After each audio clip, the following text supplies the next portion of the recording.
সঙ্গে এবং রাজ্যবাসীর সঙ্গে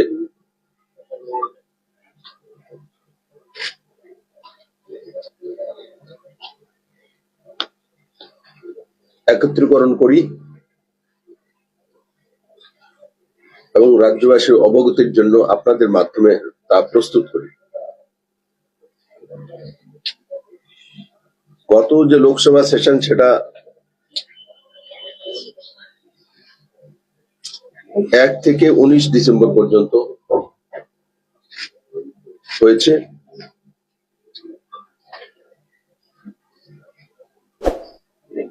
তার মধ্যে আমি টোটাল 56টি কোশ্চেন 56 কোশ্চেন রেজিস্ট করেছিলাম। তার মধ্যে 11টি কোশ্চেন অ্যাকসেপ্ট হয়েছে, একটি স্টার্ট কোশ্চেন আর বাকি 10টি আনস্টার্ট কোশ্চেন। কোশ্চেনগুলির ডিটেলস আপনাদের কাছে আমি ফোল্ডারে করে দিয়ে দিচ্ছি, কিন্তু সাবজেক্টগুলি আমি বলে দেবো যে কোন কোন বিষয়ের উপর আমি পার্লামেন্টে কোশ্চেনগুলো করেছি। জনসুরক্ষা স্কিমের উপরে করেছি, research and development in renewable energy technologies তার উপরে করেছি, contribution of coal mines and local development তার উপর করেছি, industrial training institution skills, global artificial intelligence hub,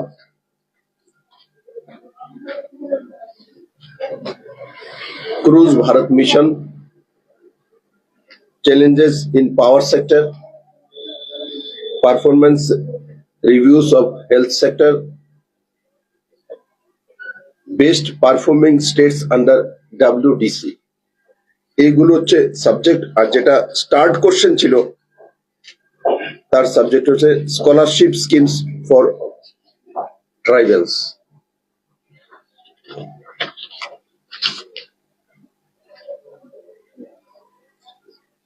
আমি এমপি হিসাবে প্রতি বছর 5 কোটি টাকা এমপি লেড ফান্ডের জন্য ভারত সরকার আমাদেরকে দিয়ে থাকেন। আমি প্রায় 1.5 বছর রাজ্যসভার এমপি ছিলাম, এখন প্রায় 1.5 বছর হচ্ছে লোকসভার এমপি। তো দুইটা মিলিয়ে প্রায় 3 বছর। তো 3 বছর মানে প্রায় 15 কোটি টাকা বরাদ্দ হয়েছে। তার মধ্যে রাজ্যসভা থাকাকালীন 13 প্রজেক্ট আমি ত্রিপুরার বিভিন্ন স্থানে দিয়েছি। তার মধ্যে 4,57,37,591 টাকা ইনভেস্ট হয়েছে। 4,57,37,591 13টি প্রজেক্ট। লোকসভাতে 2024-25 ফাইন্যান্সিয়াল ইয়ার 7টি প্রজেক্ট দিয়েছি। তার মধ্যে 3,44,49,268 আর 15টি প্রজেক্ট 2025-26 আমার লোকসভার কনস্টিটিউয়েন্সি দিয়েছি। তার মধ্যে 6,53,59,709 তার অ্যামাউন্ট। আর যদি দুইটা লোকসভা এবং রাজ্যসভাকে দুইটা নিয়ে 3 বছরের টোটাল করি তো 14,05,46,568 যে টাকা সেটা কেন্দ্র সরকার বরাদ্দ করেছে। আর সেই ফান্ডগুলো আমি এখানে বিভিন্ন প্রজেক্টের মাধ্যমে ত্রিপুরাতে দিয়েছি। আর তার মধ্যে বিশেষ করে 19টি ওয়াটার ট্রিটমেন্ট প্লান্ট, কারণ ত্রিপুরাতে আয়রন জলের মধ্যে বড় মাত্রা পাওয়া যায়, তার জন্য ওয়াটার ট্রিটমেন্ট প্লান্টের জন্য 19টি প্লান্ট দিয়েছি স্কুলসে। Community centre, market shed, building for medical services and centre, constitution of yoga, indoor hall, ambulance এবং ওপেন জিম, এইগুলি বড় মাত্রায় ছিল।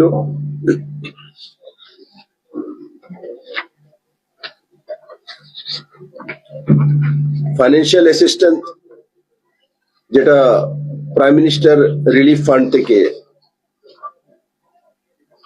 ত্রিপুরাবাসীকে দেওয়ার ব্যবস্থা মাননীয় প্রধানমন্ত্রীজি করেন।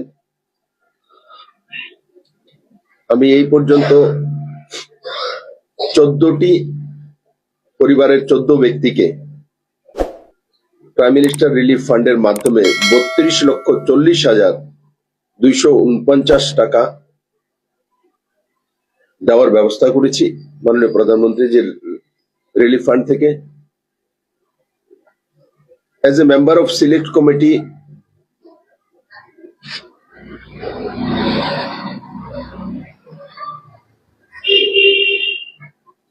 তার জন্য আমি একটা পার্লামেন্টে রিপোর্ট রেকর্ড করেছি।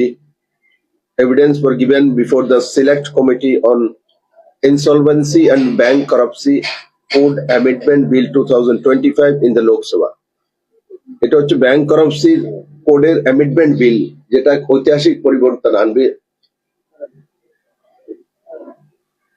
এমনিতে তার বিষয়ে হয়তো পত্রপত্রিকা বেশি লেখা হয় না, কিন্তু প্রত্যেকটি মানুষ তার সঙ্গে কোনো না কোনো ভাবে জড়িত থাকে, মানে অনেক ইম্পর্টেন্ট বিল। তার জন্য মাননীয় প্রধানমন্ত্রী নরেন্দ্র মোদীকে আমি ধন্যবাদ দেব যে এমন একটা বিল এনেছে যে ব্যাংকরাপসি যখন হয়, কেউ লোন নিয়ে এনপিএ দিতে পারেনি, কোনো বড় বিল্ডার নিয়ে নিল, কোনো কন্ট্রাক্টর নিয়ে নিল, কোনো ব্যক্তি হাউসের জন্য নিয়ে নিল, তারপর তার যে মানে আইনি গ্যারাকল, তো সেটা থেকে বেরিয়ে আস্তে আস্তে মানুষ কোনোদিন সে টাকাও ফেরত পায় না।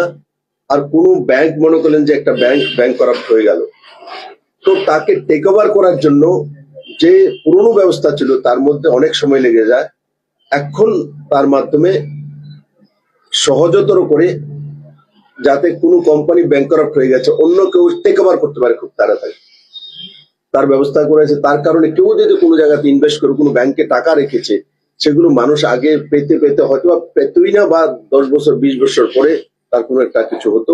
কিন্তু এখন এই বিল পাস করার, এই বিলটা যখন পাস হয়ে যাবে, তখন তার মধ্যে মানুষের লোন হোক, তারপরে অন্য যে ব্যবস্থা, তার মধ্যে বড় মাত্রায় রিলিফ হবে।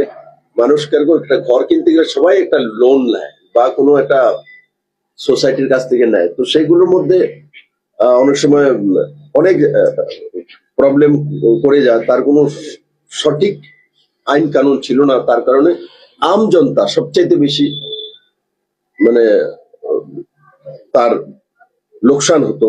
সেই লোকসান থেকে বাঁচানোর জন্যই এই বিল আনা হয়েছে। ডিটেলস আমি বিল এখানে বলতে পারবো না, কিন্তু আপনারা সাইটে গেলে দেখতে পারবেন। আরো আপনাদের জানাতে চাই যে Agartala Dharmanagar Agartala express train has been upgraded from ICF rakes to LHB rakes from 1/1/2026.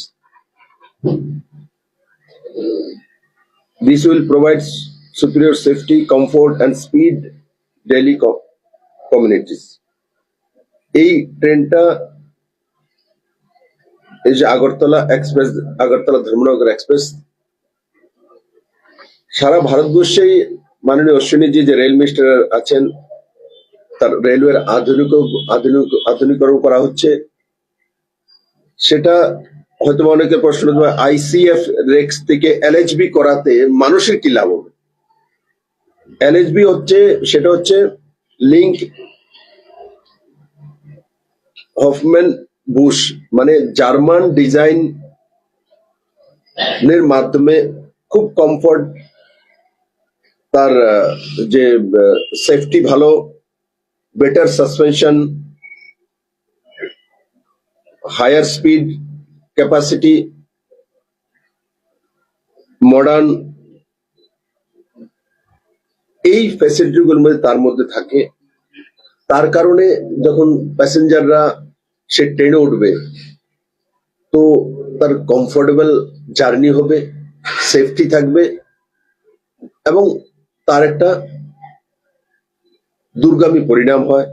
আর আগের যে আইসিএফ হচ্ছে আমাদের আহ, পুরনো প্রথা, তথাগত প্রথার যারা তৈরি টেকনোলজি, সেটাকে চেঞ্জ করে আমরা যে জার্মান টেকনোলজি যা এনেছি, আমাদের ভারতীয় পদ্ধতিতেই তৈরি করা হয়েছে। টেকনোলজিটা জার্মানির ওই জায়গাতে, সেটা ভারতবর্ষে তার আগে কখনো হয়নি। এখন সেই জায়গাটা শুধু নর্থ ইস্টের একটা রাজ্য ত্রিপুরা ছোট, তার মধ্যে ওই ট্রেনের কোচ দেওয়া হয়েছে, সেটা বিষয় আপনাদের সামনে আমি রাখতে চাই। তো মোদিজি কেমন ভাবে নর্থ ইস্টের মানুষের জন্য কাজ করেন। হয়তো ভাবতে ভাবতে এখানে নর্থ ইস্টে, এখানে ত্রিপুরাতে দিয়ে লাভ কি, সেটা মুম্বাইতে দিয়ে দিই, দিল্লিতে দিয়ে দিই, বড় স্টেটের মধ্যে দিয়ে দিই, দিয়েছে। কিন্তু তার সঙ্গে সঙ্গে ত্রিপুরার মতো ছোট স্টেটও বাদ জানি, তার মতো এই কমফোর্টের জন্য সিকিউরিটি এবং এই পারপাসে তার ব্যবস্থাও ত্রিপুরাতে কেন্দ্র সরকার দ্বারা করা হয়েছে। দ্বিতীয় একটা বিষয় আপনাদের বলি, কালকে আমি ধর্মনগর গিয়েছিলাম, ধর্মনগর থেকে আবার এসছি ট্রেনে, দুইটি আলাদা আলাদা ট্রেনে এসছি। রেলওয়ে স্টেশনে আগরতলা বাদারকার রেলওয়ে স্টেশন, আমাদের এখানে জয়নগর স্টেশন, যোগেন্দ্রনগর স্টেশন, তারপর কুমারঘাট স্টেশন দেখলাম, পেচারতর স্টেশন দেখলাম, ধর্মনগর স্টেশন দেখলাম। আপনারা এখন দেখছেন কিনা জানি না, আমি এটা ফলো আপ করছি। প্রতি 7 দিনে আমার কাছে রিপোর্ট আসে, নিট এন্ড ক্লিন, এবং ত্রিপুরার বগিগুলি যাতে ভালো হয়। এক সময় দেখেছি ত্রিপুরা বগিগুলো অনেকটা চেঞ্জ করে নিয়েছিল, তার মধ্যে উঠলে তেলে চোরা আপনার গায়ের মধ্যে উঠবে। তো সেটা আমি কালকে দেখলাম, রাত্রি যখন আসলাম তখনও প্রত্যেকটা স্টেশন নিট এন্ড ক্লিন হয়েছে এবং কোচগুলিও বদলিয়ে ঠিকঠাক কোচ দেওয়া হয়েছে এবং ক্লিননেসও হয়েছে। তার জন্য অশ্বিনী কুমার দিকে অনেক অনেক ধন্যবাদ। কারণ কি, আমি বারংবার উঠিয়েছিলাম, আর সেটার এখন ক্রমাগত প্রতি 15 দিনে রিভিউ হয়, তার জন্য স্টেশনগুলো সব ওই পজিশনে পৌঁছে গেছে। 3/12/2025 মানে ডিসেম্বরের 3 তারিখে মহারাজা বীর বিক্রম হাওয়াই আড্ডাকে, যেমন আমাদের আগরতলা যে এয়ারপোর্ট আছে সেটাকে ইন্টারন্যাশনাল এয়ারপোর্ট করার জন্য একসময় আমাদের রাস্তা ছিল যে আমরা বাংলাদেশে ঢাকায় চিটাগাঙ্গে চালাবো, আর তার জন্য প্রস্তুতি নিয়েছি। ত্রিপুরা সরকার সেই অনুসারে তৈরি করেছে। কিন্তু পরবর্তী সময় বাংলাদেশে কি হয়েছে আপনারা অবগত আছেন। এখন একটাই ইন্টারন্যাশনাল রুটে খুলতে পারে, সেটা হচ্ছে ব্যাংককে, যেটা গুয়াহাটি থেকে যায়। আমি আদরণীয় গৃহমন্ত্রীজিকে দিয়েছি, সিভিল এভিয়েশন মিনিস্টারকেও দিয়েছি, গৃহ মন্ত্রণালয় আছে। আমি আশা করি খুব কম সময়ের মধ্যে ওই ব্যাংককের ফ্লাইটটা যে আগরতলাকে কানেক্ট করে ইন্টারন্যাশনাল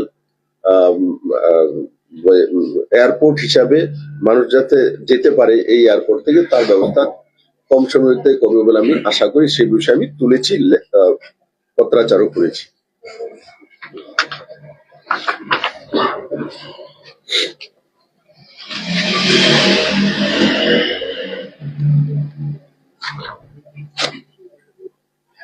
তাছাড়া 9 এপ্রিল 2025-এ 0 আওয়ারে আমি ত্রিপুরার রোড কানেক্টিভিটি, ইনফিরিয়র রোড এবং যারা কন্ট্রাক্টর আছে কাজ করছেন তাদের উপরে নিগরানি করা, তাদেরকে পানিশমেন্ট দেওয়া, তাদেরকে ডিসকোয়ালিফাই করা, তার মধ্যে ডিটেইলস আমি তুলেছিলাম।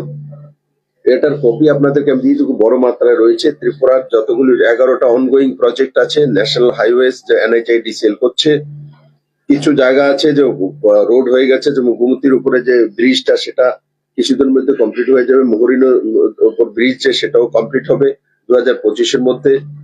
আর সাবস্ট্যান্ডার্ড কোয়ালিটির যে ওয়ার্ক হয়েছে সেগুলোর মধ্যে অলরেডি কেস করা হয়েছে এবং খুব তাড়াতাড়ি সেই রোডগুলি সময়ের মধ্যে যাতে হতে পারে তার ব্যবস্থা কেন্দ্র সরকার করেছে।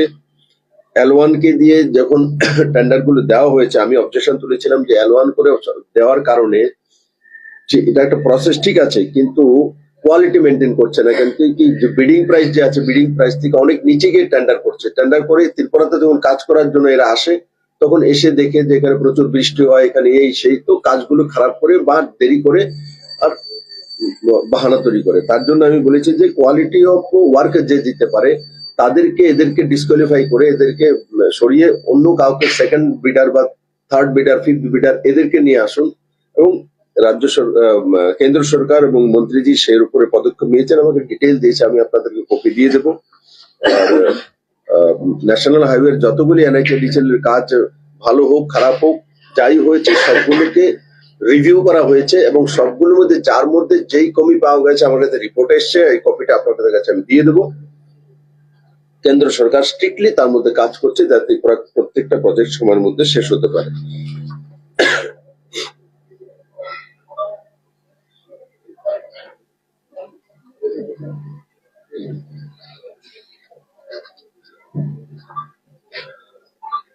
আমাদের এখানে যে পোল্ট্রি ফার্মিং হয়, কারণ আমরা নন ভেজিটেরিয়ান ত্রিপুরাতে বড় মাত্রায়, পোল্ট্রি ফার্মিং জন্য যে ইয়েটা আসে,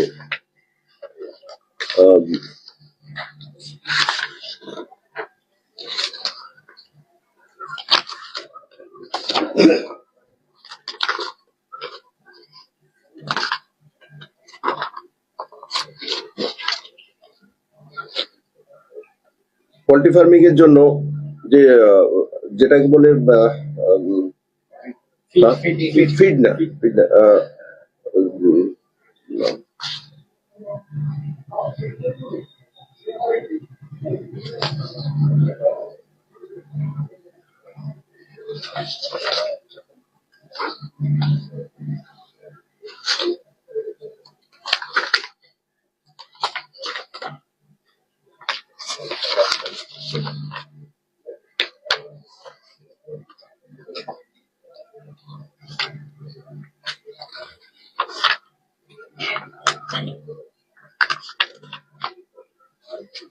আমি বলে দিচ্ছি ওয়ার্ডটা বেশ ঠিক এখানে।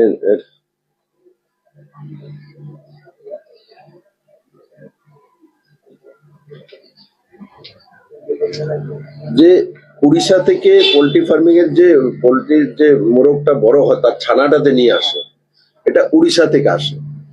বড় মাত্রায় ত্রিপুরাতে তার বিজনেস হয়, মানুষের প্রয়োজনও হয়, এমনিতে সাধারণ মানুষ বুঝতে পারে এটা কিভাবে আসে। সেটা উড়িষ্যা থেকে এখানে আসে। আসার পর এয়ার ইন্ডিয়ার ফ্লাইটে অক্সিজেন সিলিন্ডারের সঙ্গে সেগুলো আসতে হয়, মাঝখানে সেগুলোকে বন্ধ করে দেওয়া হয়েছে, যার কারণে বাই রুটে যদি নিয়ে আসতে হয় তো বড় মাত্রায় তার ক্ষতিগ্রস্ত হয়, তার রেট বাড়ে, তাতে ত্রিপুরার মানুষের উপর এফেক্ট হয়। হয়তো বা এমনিতে আপনি বুঝতে পারবেন না, তার রেট বেড়ে যাবে, মাংসের রেট বেড়ে যাবে, ডিমের রেট বেড়ে যাচ্ছে।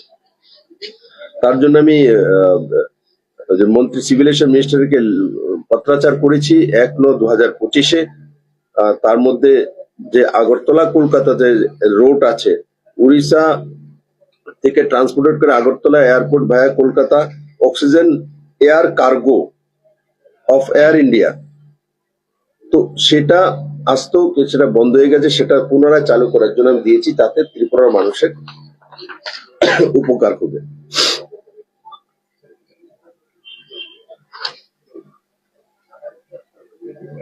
আমাদের ত্রিপুরাতে বড় মাত্রায় আনারস এবং কাঁঠাল হয়।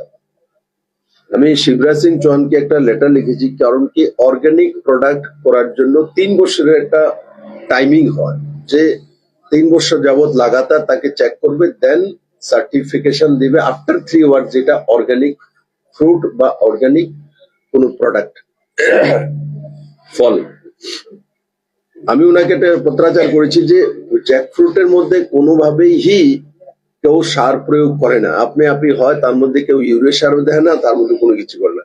আনারসও তেমনই, আমার টিলার মধ্যে তার মধ্যে করে না। তার জন্য আমি বলেছি যে একটা প্রসেস আছে, সেটা আমি চিফ মিনিস্টার থাকাকালীন তৎকালীন এগ্রিকালচার মিনিস্টারকে দিয়েছিলাম, নরেন্দ্র সিং তোমরকে। ওনাকে আমি তার রেফারেন্স দিয়ে বলেছি যে আপনি ত্রিপুরা জ্যাকফ্রুট এবং পাইনাপেলের স্যাম্পল নিয়ে টেস্ট করে, আজকে এই প্রসেস আছে, টেস্ট করে দেখে নিন, যে এগুলো অর্গানিক কিনা, তার প্যারামিটার ম্যাচ করছে কিনা, করলে অর্গানিক সার্টিফিকেট যখন পেয়ে যাবে তো তাতে আমাদের ত্রিপুরার চাষিরা বড় মাত্রা লাভবান হবে। যেই জ্যাকফ্রুট হয়তো বা 100 টাকা বিক্রি হচ্ছে সেটা 400-500 টাকা বিক্রি হবে, পাইনাপেলেরও সেটাই হবে। সেই বিষয়ে কেন্দ্র সরকারকে আমি পত্রাচার করেছি, তার প্রসেস চলছে।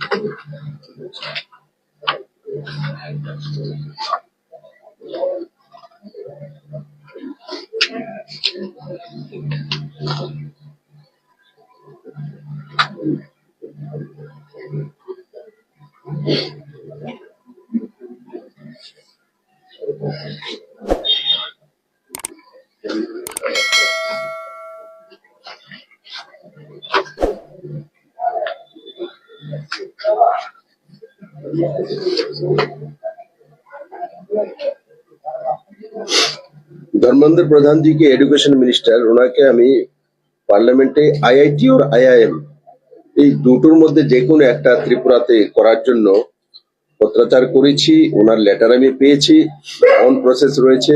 আমি আশা করি ত্রিপুরাতে এই দুইটার মধ্যে যে কোনো একটা আইআইটি বা আইআইএম তার ব্যবস্থা কম সময়ের মধ্যে কেন্দ্র সরকার করবে।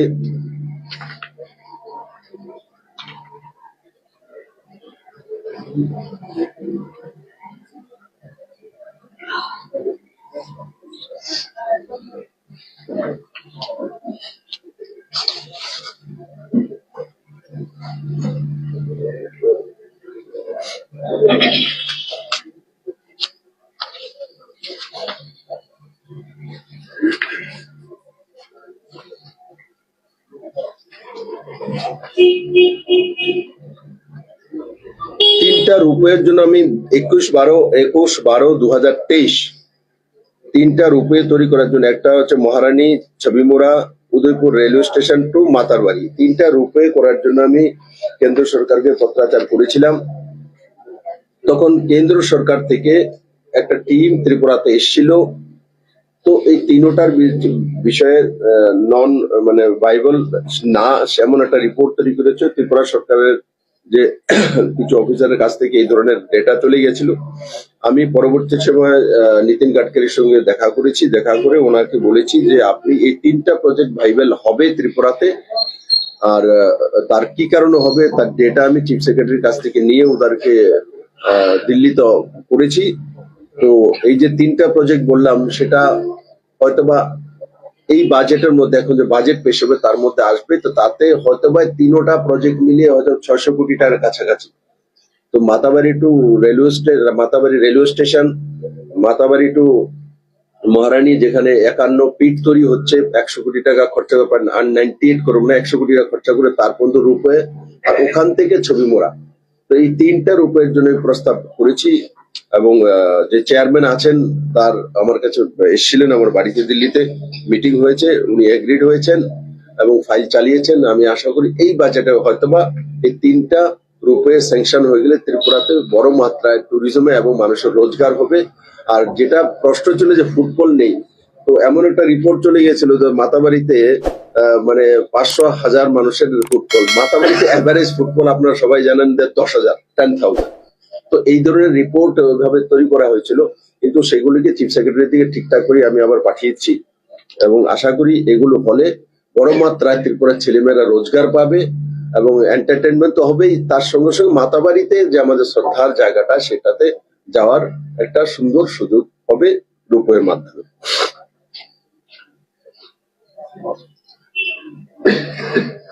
আরেকটা যেটা হচ্ছে, আমি গত 3 দিন আগেও এখানে ট্যুরিজম মিনিস্টার সুশান্ত চৌধুরীর সঙ্গে বলেছি যে রাজ্য সরকার যাতে ইমিডিয়েট সেই কপিগুলো কেন্দ্র সরকারের কাছে পাঠিয়ে দেয়।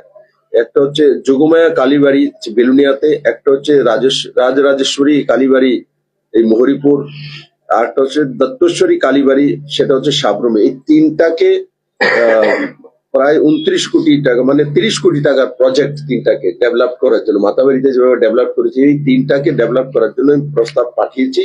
রাজ্য সরকারের কাছ থেকেও সেটা যেতে হয়, হয়তোবা আজকে চলে গেছে বা কালকে চলে যাবে, রাজ্য সরকারও সেটা করে পাঠাচ্ছে। আর এতে আমাদের যে দক্ষিণের তিনটি যে মন্দির আছে তারও মাতাবাড়ির মতোই পুনর্বিন্যাস ও পুনঃবিস্তার হবে। আর তাতে স্পিরিচুয়াল ট্যুরিজমের সঙ্গে সঙ্গে আমাদের যে আস্থার যে স্থানগুলো তার ডেভেলপমেন্ট হবে, সেই দিশাতে এই কাজগুলি আমি গত ডিসেম্বরের 1 থেকে 19 তারিখ, তার মানে 19 দিনের মধ্যে এই কাজগুলি আমি করেছি। আর আপনাদের মাধ্যমে ত্রিপুরার জনতার কাছে সেগুলো পৌঁছে দেওয়া, তাদের সামনে রাখা, এটা আমার কর্তব্য, প্রত্যেকবার করি, তার জন্য এবারও করছি। আগামী সেশন আমাদের শুরু হবে, বাজেট সেশন, সেটা 28 তারিখ থেকে শুরু হবে। আর আগামী সেশনের পরে তারপরে দেখা যাক, এখন তো পশ্চিমবঙ্গে সময় দিতে হয় বেশি, তো তখন বসবো, পশ্চিমবঙ্গের রেজাল্টও শুনবেন আর আগামী সেশনও দেখবেন। ধন্যবাদ। কিছু যদি বলার থাকে আমাকে জিজ্ঞাসা করতে পারেন। পশ্চিমবঙ্গে বিজেপি কি আশাবাদী? কে জিজ্ঞাসা করেছে? আপনার কি মনে হয়? স্যার, আপনি তো ঘুরছেন, দেখছেন, আপনি কি আশাবাদী করেন? আপনি বিজেপিকে পশ্চিমবঙ্গে কি ফিরিয়ে আনতে পারবেন কি? বিজেপি কেন, পশ্চিমবঙ্গের মানুষ, পশ্চিমবঙ্গের ঐতিহ্য, পশ্চিমবঙ্গের যে ইকোনমি, পশ্চিমবঙ্গের মান সম্মান ইজ্জত ফিরিয়ে আনা। পশ্চিমবঙ্গের কোনো কিছু আর মমতা ব্যানার্জি আর কমিউনিস্ট রাখেননি, সব বিক্রি করে রাখিয়েছে। তার জন্য পশ্চিমবঙ্গের মানুষ তৈরি হয়ে বসে আছে। ইলেকশনের দিনক্ষণ সময়টা আসলেই মানুষ রাস্তায় নামবে। মানুষ, পশ্চিমবঙ্গের মানুষ তার অধিকার চাইবে, কারণ পশ্চিমবঙ্গ এমন একটা জায়গা যেই প্রদেশটা ভারতের ইকোনমিতে 1953 আগে মোটামুটি 25 থেকে 30% রেভিনিউ দিত। ভারতবর্ষের ইকোনমি মানে 70% পুরো দেশের রাজ্যগুলো পশ্চিমবঙ্গ একা দিত। তো এখন সেটা দাঁড়িয়েছে সিঙ্গেল ডিজিটে। কার জন্য হয়েছে? কমিউনিস্টের জন্য, মমতা বন্দ্যোপাধ্যায়ের জন্য, ওনার ভাইপোর জন্য হয়েছে। এরা শুধু ব্যক্তিগত রোজগার ছাড়া, পশ্চিমবঙ্গে এখনো সেই ব্যবস্থা রয়েছে, কিন্তু এরা কোনোদিন গভর্নমেন্ট রেভিনিউ ইনকামের দিকে নজর দেয় না। সিস্টেমেটিক্যালি যদি সেই ইনকামটা হয় তো গভর্নমেন্ট রেভিনিউ হয়। গভর্নমেন্ট রেভিনিউ যখন বাড়ে তখন স্টেট বাজেট হয়। পশ্চিমবঙ্গে ভারতবর্ষের মধ্যে সবচেয়ে বেশি প্রতি ব্যক্তি ঋণ। একটা বাচ্চা শিশু যদি পশ্চিমবঙ্গে এখন জন্মগ্রহণ করে তার উপর 77,000 টাকা ঋণ। পার ক্যাপিটা ইনকাম পশ্চিমবঙ্গের মধ্যে, দেশ যখন স্বাধীন হয়েছিল দেশের যে অ্যাভারেজ পার ক্যাপিটা ইনকাম ছিল তার 1.5 গুণা ছিল পশ্চিমবঙ্গের মধ্যে। আজকে 2025, আজকে দেশের পার ক্যাপিটা ইনকাম 2,25,000, 2,52,000 কাছাকাছি দেশের পার ক্যাপিটা ইনকাম।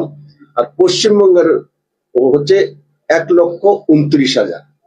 তো কোথায় গিয়ে দাঁড়িয়েছে? 36 নম্বরে পৌঁছে গেছে। আর পশ্চিমবঙ্গের ওভারঅল যে ডেভেলপমেন্টের তার যেই প্যারামিটার হওয়া উচিত, পশ্চিমবঙ্গ থেকে এই পর্যন্ত প্রায় 7,000 ছোট বড় কারখানা ইন্ডাস্ট্রি পশ্চিমবঙ্গ ছেড়ে চলে গেছে ওনাদের নীতির কারণে, ওনাদের কাটমানির কারণে, ওনাদের অত্যাচারের কারণে। তার জন্যই বললাম যে পশ্চিমবঙ্গেতে বিজেপি 2021-এ বিজেপি ইলেকশন লড়েছিল, জনতা সাথ দিয়েছে। This is the narrative. Now জনতা লড়ছে, বিজেপি সাথ দিচ্ছে, এটা হচ্ছে ডিফারেন্স। ত্রিপুরা এবং পশ্চিমবঙ্গের দুই ক্ষেত্রেই পরিবর্তনের ক্ষেত্রে ত্রিপুরাতে আপনি সাকসেস হয়েছেন, পশ্চিমবঙ্গে এখনো লড়াই চলছে। কোন ফিল্ডটা বেশি কঠিন বলে মনে হচ্ছে আপনার? দেখুন, কঠিন শব্দটা আমি আমার জীবনে আমি বিশ্বাস করি না। কঠিন কোনো শব্দই নেই। কঠিন মনে হয় এই শব্দটা ডিকশনারিতে না থাকাই মানুষের জীবনের জন্য সবচেয়ে বড় উপহার। না, আমি সবসময় দেখতেন ত্রিপুরাতে আমি ক্যাম্পেইন করার সময় বলতাম যে নাকারাত্মক শব্দগুলি জীবনে না থাকাই ভালো। যে এখানে ত্রিপুরাতে বলতো দিচ্ছে না, করছে না, হতে দেব না, ভেঙে দেব, গুড়িয়ে দেব, কেন্দ্র বঞ্চনা, এই যে শব্দগুলো আমি একসময় বলতাম, আমার ভাষণ তুলে নিয়ে নেব, এই শব্দগুলো থেকে যে মুক্তি পাবে সেই জীবনে সাকসেস হয়ে যাবে। আর এই শব্দগুলো যতবার উচ্চারণ করবো তত বেশি তোমার জীবনে অন্ধকার আসবে। তো সেই কারণে আমি আপনাকে বলবো যে কঠিন শব্দ ডিকশনারিতে না রাখা উচিত। দুনিয়াতে কঠিন কোনো শব্দই নেই।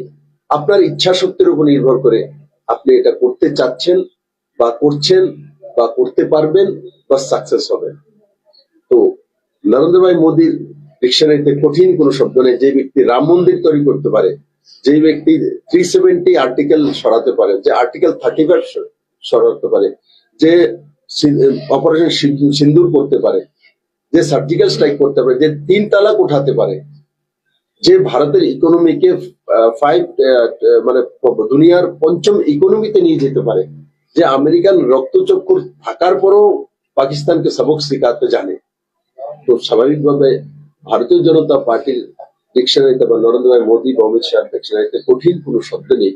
তো পশ্চিমবঙ্গের এপ্রিলে হয়তো বা ইলেকশন হবে দিনক্ষণ হিসাবে, নিশ্চিত জনতা এবার মমতা বন্দ্যোপাধ্যায়কে তার রাস্তা দেখাবে। আর এমনি তো উনি পশ্চিমবঙ্গের মানুষের জন্য কোনো কিছু করেননি। উনি মা মাটি মানসিকতা বলতেন। উনি সমস্ত মায়েদেরকে লেলিয়ে দিয়েছেন। মায়েদেরকে বলছেন 7টার পরে না বেরো, কারণ সব রেপিস্টটা ঘুরে বেড়ায়, তো তোমরা 7টার পর না বেরো। তো আমি আপনাদের সামনে বলি যে মমতা ব্যানার্জিকে যদি মমতা ব্যানার্জি মা বলতেন, মা তুই রাত্র 7টার পরে বেরোবি না, যা মমতা ব্যানার্জি কোনোদিন মুখ্যমন্ত্রী হতে পারতেন? তো বাংলার মতো প্রগতিশীল রাজ্যের মধ্যে বলে মেয়েরা 7টার পর না বেরোলো, তো কত বড় অপদত্তা তার কাজ, কি মানসিকতা ওনার হয়ে গেছে। তো মা মাটি মানুষের মাকেও তো উনি সর্বনাশ করেছেন। সবচেয়ে বেশি রেপ আর ধর্ষণ পশ্চিমবঙ্গের মধ্যে হয়। সবচেয়ে দুর্ভাগ্যের বিষয় যে কনভিকশন রেট সিঙ্গেল ডিজিট, ওয়ার্ল্ডে কোথাও নেই কনভিকশন রেট সিঙ্গেল ডিজিট। তার কারণ হচ্ছে কারণ পুলিশ ইনভেস্টিগেশন করে না, আর তার মমতা ব্যানার্জির ডাইরেক্ট হস্তক্ষেপের কারণে। এই হলো মা মাটি, উনি ওনার ভাইপোকে বিক্রি করে দিয়েছেন, ওনাকে দিয়েছেন সমস্ত কিছু ওনার হাতে। তো মাটি তো ভাইপো নিয়ে চলে গেছে। আর মানুষ মানুষ তো পশ্চিমবঙ্গ ছেড়ে পালাচ্ছে। 1.5 কোটি নজওয়ান যে সময় একসময় ছিল ভারতবর্ষের থেকে রোজগার করার জন্য মানুষ কলকাতাতে যেত, এখন কলকাতা থেকে ছেলে মেয়ে পালিয়ে 1.5 কোটি ছেলে মেয়ে বাড়িঘর ছেড়ে রোজগারের সামান্য ভাত খাওয়ার জন্য, ভাত ডাল খাওয়ার জন্য ভারতবর্ষের বিভিন্ন প্রান্তে ছোট ছোট চাকরি করে 10,000 15,000 টাকা, যেটা বাংলার ইতিহাসে কোনোদিন ছিলই না। এই হচ্ছে পশ্চিমবঙ্গের অবস্থা। আপনারা নিশ্চিত থাকবেন মানুষ জবাব দেবে। ত্রিপুরা নিয়ে একটা স্পেসিফিক কোশ্চেন, এটা হচ্ছে বিজেপি সরকারে আছে কিন্তু এখনো পর্যন্ত হেজামারায় পার্টি অফিস করতে গিয়ে আক্রমণের শিকার হচ্ছে বিজেপি কার্যকর্তা। অন্যদিকে মুখ্যমন্ত্রী যেটা বলছেন যে বড় ভাই ছোট ভাইয়ের মতো থাকা উচিত। এডিসি নির্বাচনে 28টা আসনে বিজেপি লড়াই করবে। কোথাও না কোথাও কি ত্রিপুরামতার বিরুদ্ধে যে এই অভিযোগ বা আক্রমণ, জোটের মধ্যে ফাটল দেখা দিচ্ছে, সম্পর্ক তিক্ততা বাড়ছে? এবং কালকে আমাকে নর্থে একটা প্রশ্ন এই ধরনের করেছে। আমি তো অতটাই বুঝি, আমি এত বড় রাজনীতিবিদ নাই, কিন্তু মাটি আমি বুঝি, মানুষকে চেনার চেষ্টা করি। এতটা আমি জানি যা বাস্তব আছে, ত্রিপুরা মাতার সঙ্গে আমাদের অ্যাসেম্বলিতে অ্যালায়েন্স আছে, ত্রিপুরা সরকারের 2জন মন্ত্রী আছে। তো দেখা যায় মন্ত্রীদেরকে, মন্ত্রীরা আছেন, মন্ত্রিত্ব আছেন, তো অ্যালায়েন্স তো রয়েছে। বাকি এডিসি ইলেকশনে কি হবে কেন্দ্রীয় নেতৃত্ব দেখুন। बीजेपी কর্মীরা this alliance is post poll alliance. आप लोग अलग लड़े, इसके बाद में ये अलायंस हुआ, तो कहीं ना कहीं इलेक्शन से पहले फिर से ये जो डिफरेंसेस होगा, तो don't you think the people will get confuse and this will impact in the vote bank? দেখুন, পিপল কনফিউজড হবে। আমি আপনার সঙ্গে সম্মত না। ত্রিপুরা এমন একটা জায়গা, আপনি নিজেও কনফিউজড হবেন, আপনিও ত্রিপুরারই মানুষ। ত্রিপুরার মানুষ বহুত বিচক্ষণ। 2018 ইলেকশনের আগে যখন আইপিএফটির সঙ্গে যাচ্ছিলাম, তখন কমিউনিস্টরা এখানে বলেছে যে বিজেপি আইপিএফটির সঙ্গে যাচ্ছে, ত্রিপুরাল্যান্ড তারা ডিমান্ড করেছে কি হবে। আমাকে বুঝিয়েছে এদের সঙ্গে যাওয়া তো আপনাদের তো অবস্থা কাহিল হয়ে যাবে, কিন্তু আমরা ওদের সঙ্গে গিয়েছি, সরকারও করেছি। তারপর আবার সরকার এসছে, মানুষ বিজেপিকে ভোটও দিয়েছে, কমিউনিস্টকে বিতাড়িত করে দিয়েছে। এরা কমিউনিস্টরা এই ধরনের প্রচার করে থাকে, এই ধরনের তাদের খেয়ে দিয়ে কোনো কাম নেই, কাজকর্ম নেই, কারণ বিধায়কও নেই, এমপিও নেই, খালি বসে আছে। তো এদের কাজেই বসে বসে ন্যারেটিভ তৈরি করা, ও নেগেটিভ ন্যারেটিভ। তো আমরা বাস্তবে বিশ্বাস করি নরেন্দ্র মোদীর নেতৃত্বে ত্রিপুরা ডেভেলপমেন্ট হচ্ছে। মানিকবাবু এখানে মুখ্যমন্ত্রী আছেন, উনি ত্রিপুরা ডেভেলপমেন্ট করার প্রাণ করে চেষ্টা করছেন, কারণ কমিউনিস্টরা লম্বা সময় এখানে ছিল। অনেক জায়গাতে ওনারা স্পিড ব্রেকার তৈরি করেছেন, যেমন মমতা ব্যানার্জি এখন মানে ওয়েস্ট বেঙ্গলে স্পিড ব্রেকারে বসে আছে, এখানেও তো স্পিড ব্রেকার এরাই বসেছিল। তো আমরা এখন স্পিড ব্রেকার হটানোর কাজ করছি। आप ट्राइपार्टाइट एग्रीमेंट में आप खुद थे, जो ट्राइपार्टाइट एग्रीमेंट जो हुआ था, तो उसका अभी तक कोई असर नहीं है। ये that is the main difference between this और दिस। এই ক্ষেত্রে একটু আমি সংযোজন করি যে প্রদ্যুৎ কিশোর দেববর্মন বলছে ত্রিপুরার কয়েকজন নেতা এক্ষেত্রে বা আপনাদের বিজেপি দলের কেউ কেউ এক্ষেত্রে বাধা সৃষ্টি করছে এই এগ্রিমেন্টটাকে বাস্তবায়িত হওয়ার। দেখুন, ত্রিপুরার বাধা দেওয়া, ত্রিপুরার লোক বাধা দেবে, ত্রিপুরার প্রদ্যুৎ কুমার মানিক তো মানে বাহাদুর, ও এই মাটির বিপ্লব দেবের এই মাটির, তো স্বাভাবিকভাবে ভাই কে বাধা দেবে আমি জানি না, কারণ এটা সেন্ট্রাল গভর্নমেন্টের কাছে চলে গেছে, সিলেক্ট কমিটির কাছে আছে। কারণ এটা শুধু 25A এর বিষয়, সেটা শুধু ত্রিপুরার ইস্যু নয়। যেমন ল্যান্ড দিয়ে দেওয়া, land is the state subject, this is the rules of Indian constitution. তো আপনি ল্যান্ড যদি কাউকে দিতে চান, তো ল্যান্ড প্রাইম মিনিস্টার কাছে থাকে না, চিফ মিনিস্টার কাছে থাকে, মাত্র ডিএম এর কাছে, এসডিএম এর কাছে থাকে। সবাই আমরা জানি ভারতীয় সংবিধানের নিয়ম অনুসারে। তো ল্যান্ড কোনোদিনও স্টেট সাবজেক্ট, ওটা কোনো জায়গায় কোনোদিনই অন্য জায়গায় দিতে পারা যায় না। তো স্বাভাবিকভাবে ল্যান্ড ইস্যুটা তো আলাদা বিষয়, ঠিক। তো আর তার জন্যই এই যে 25A সেটা সিলেক্ট কমিটির কাছে গিয়েছে। সিলেক্ট কমিটির মধ্যে সমস্ত দলের প্রতিনিধি আছে। তো সিলেক্ট কমিটি যতক্ষণ পর্যন্ত রিপোর্ট না দেবে, কেন্দ্র সরকার তার উপরে ইমপ্লিমেন্ট করে দেবে, এইগুলো যদি কেউ বলে তো ঠিক না। কারণ সিলেক্ট কমিটি থেকে সেটা আসতে হবে পার্লামেন্টে। সিলেক্ট কমিটি যখন সেটা তয় করে পার্লামেন্টে আসবে, পার্লামেন্টে ডিবেট হবে, ডিবেট হওয়ার পরে তখন গিয়ে সেটা বিল হয়, বিল হয়ে তখন এটা রাষ্ট্রপতি ডাইরেকশন নোটিফিকেশন করে, দেন সেটা ইমপ্লিমেন্ট হয়। তো এখন সিলেক্ট কমিটির কাছে, সিলেক্ট কমিটির মধ্যে সব সব দলের প্রতিনিধি আছে। তো আমরা কোথায় আটকে রেখেছি? কেন্দ্র সরকার তো আটকানি। ত্রিপুরা রাজ্যের মধ্যে যাই জনজাতি ডেভেলপমেন্ট হচ্ছে, নর্থ ইস্ট হয়েছে, only for Amit Shah, Narendra Modi record. Afsa আমাদের সময় ম্যাক্সিমাম শেষ, আফসা শেষ হওয়া মানে কি? উগ্রবাদের সমাপ্ত হওয়া। এরা কোথায় গিয়েছে? পিস রোজগারে গিয়েছে। কে দিয়েছে? নরেন্দ্র মোদী। তো শুধু ত্রিপুরাতে করেছে না, পুরো নর্থ ইস্টের কোন ওভারঅল ডেভেলপমেন্ট যদি কোনো রাজ্য সরকার বা কেন্দ্র সরকার করেছে, ভারতীয় জনতা পার্টি এনডিএ সরকাররাই করেছে। This is the true. তো সেটা প্রদ্যুৎ কিশোর মানিকও জানে, বিপ্লব দেবও জানে, ডক্টর মানিক শাহ জানে, অমিত শাহ জানে, আর ত্রিপুরার মানুষ করছে। আসন্ন এডিসি নির্বাচন কি ট্রিপল অ্যালায়েন্স না পোস্ট পোল অ্যালায়েন্স, কোনটা আপনাদের রাজ্যের মুখ্যমন্ত্রী ছিল, কি মনে করেন? Triple alliance? ভারতীয় জনতা পার্টির আমি কার্যকর্তা, ভারতীয় জনতা পার্টি এক ব্যক্তি তয় করতে পারে না কি হবে না হবে। যেটা আছে সেটা আমি বলি যে এখন আমাদের সঙ্গে অ্যালায়েন্স আছে, আমরা সরকার করছি। এডিসি ইলেকশন যখন হবে তার আগে নিশ্চিত কেন্দ্রীয় নেতৃত্ব তয় করবে, কারণ কি সেটা এনডিএ এর ব্যাপার। যদি ভারতীয় জনতা পার্টির ব্যাপার হতো তো রাজ্য কমিটি বসে আমরা রাজীব ভট্টাচার্যের নেতৃত্বে বসে তয় করতে পারতাম এবং সেটা আমাদের কেন্দ্রীয় নেতৃত্বকে বলতে পারতাম। কিন্তু এনডিএ যখন ব্যাপার হয় সেটা এনডিএ চেয়ারম্যান তয় করেন এবং কেন্দ্রীয় নেতৃত্ব তয় করবেন। সেটা আদরণীয় প্রদ্যুৎ কিশোর মানিকও জানে, বিপ্লব দেবও জানে, ডক্টর মানিক শাহ জানে। এডিসি বিষয়ে তাহলে পুরো বিষয়টাই ইন্ডিয়ান নেতৃত্বের উপর নির্ভর করছে। এনডিএর পার্টনার। ত্রিপুরার বিরোধী দলনেতা আপনার মন্ত্রিসভার কোনো এক সময় সদস্য, তিনি এখন ওয়েস্ট বেঙ্গলে কংগ্রেসের অবজারভার, কি বলবেন সুদীপ রায়? চেষ্টা করুন, আমি ওনাকে শুভকামনা জানাই, কারণ আমার ত্রিপুরা থেকে গিয়েছে। আমি খুশি যে ত্রিপুরা একজন ছেলে ত্রিপুরা মাটিতে জন্মগ্রহণ করেছে, ওয়েস্ট বেঙ্গলের মতো বড় স্টেটের ওনাকে অবজারভার বানা হয়েছে। আমরা ওনাকে সাধুবাদ।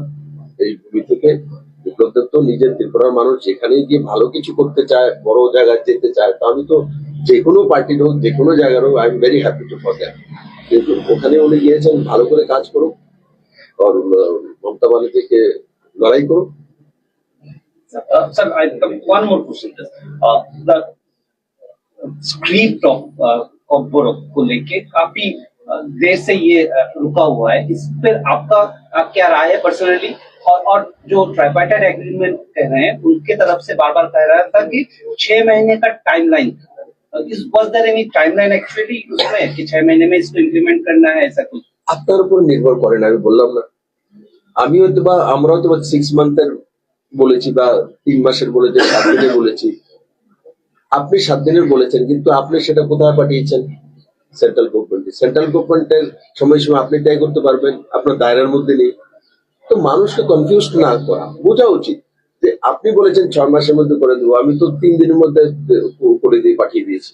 কৃষ্ণদার আমি মিলে এনসি দেববর্মা ছিল, পাঠিয়ে দিয়েছে, পাঠিয়ে দেবো। কেন্দ্র সরকার দেরি করেনি, তার মধ্যে অনেক রাজ্য সরকার অবজেকশন আছে, অনেক রাজ্য সরকার, নাম বলবো না, রাজ্য সরকার ভাবে ভাই ভাই যদি কেন্দ্র সরকারই ল্যান্ড তয় করতে পারে, তাহলে রাজ্য সরকারগুলি যে বিজেপি বিরোধী রাজ্যগুলো আছে, তামিলনাড়ুতে স্টালিন মুখ্যমন্ত্রী, ওয়েস্ট বেঙ্গলের মমতা ব্যানার্জি মুখ্যমন্ত্রী, উনি বলবেন আরে আমার মুখ্যমন্ত্রী পাওয়ারে নিয়ে চলে যাচ্ছে, আমার তো আরেক ঝামেলা তৈরি হবে। তো তার জন্যই সিলেক্ট কমিটি পাঠানো হয়েছে, কারণ সেই সিলেক্ট কমিটির মধ্যে সব দলের প্রতিনিধি থাকবে, দেন ডিসাইড হবে।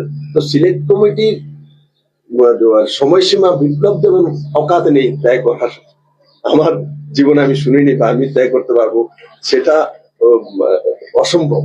আপনি Now, মুখ্যমন্ত্রী what about corporate sir? Because that is 50 साल हो गया इस स्क्रिप्ट को लेके ये चल रहा है, तो आप कैसे देखते हैं? সময়ে সময়ে তার জন্য কমিটি করা হয়েছে। আমি যখন ছিলাম মুখ্যমন্ত্রী তখন এনসিআর নেতৃত্বে একটা কমিটি হয়েছিল, একবার রতনদার নেতৃত্বে একটা কমিটি হয়েছিল। তার কমিটি আছে, ফরমেশন হয়ে, তার মধ্যে আলাদা আলাদা রিপোর্ট এসছে, আলাদা আলাদা ওপিনিয়ন আসছে। সেই ওপিনিয়নে গিয়ে যারাই মেম্বার ছিল একমত হতে পারছে না। আমরা ট্রাই করিনি, কমিউনিস্টের সময় কোনো ট্রাই করিনি, আমরা বারবার ট্রাই করেছি, কিন্তু তার মধ্যে কমিটির যারা সদস্য আছে, যারা ওপিনিয়ন দেয়, তাদের ওপিনিয়ন যদি এক ধরনের না হয়, তা আপনি সেই কমিটির রিপোর্ট পেশ করতে পারবেন। Now, what is the procedure out? 50 years has gone. 50 years গন, দেখুন ককবরক তো একটা মুঘলি ভাষা ছিল, ঠিক, দিস দ্য রিয়েলিটি। তো তার স্ক্রিপ্ট কি হবে, অ্যাকচুয়ালি কি ভারতে যতগুলো ট্রাইবেলদের ভাষা আছে সেগুলো ভারতীয় ভাষায় স্ক্রিপ্ট তৈরি, দিস ইজ দ্য রিয়েলিটি। এখন সেটা কি হবে না হবে, কে কি চাইছে সেটা আলাদা বিষয়, তার ওপিনিয়ন, তার বিষয় কমিটির সামনে রেখেছে, কমিটির কাছে রয়েছে। তার পরবর্তী সময় কি হবে, তার জন্য বিপ্লবদের কিভাবে তয় করবে। আপনি মুখ্যমন্ত্রী থাকাকালীন রোপওয়ের যে ইনিশিয়েটিভ নিয়েছিলেন, তারপর আপনি বলছেন যে একটা রিপোর্ট গেছে যে কারণে রোপওয়ের কাজটা থমকে গেছে। কারা প্রশাসনে এরকম রিপোর্ট পাঠাচ্ছে যারা আছে? আমি সেগুলো চিফ সেক্রেটারিকে দিয়েছি, মানে কারা এই ধরনের করেছে, কিছু কিছু অফিসার আছে ইন্টেনশনালি বিনা দেখে কিভাবে রিপোর্টটা পাঠিয়ে দিল। যেখানে ত্রিপুরা থেকে আমি চিফ মিনিস্টার ছিলাম, আমি মেম্বার অফ পার্লামেন্ট, আমি লিখছি, আমরা চাইছি, আমার মন্ত্রী চাইছে, চিফ মিনিস্টার চাইছে, ওর এমন একটা রিপোর্ট দিয়েছে যে রিপোর্টটা দেখে আমার মাথায় রবে, মাতাবাড়িতে 500-1000 ফুটবল, এখানে লোক যাবে না।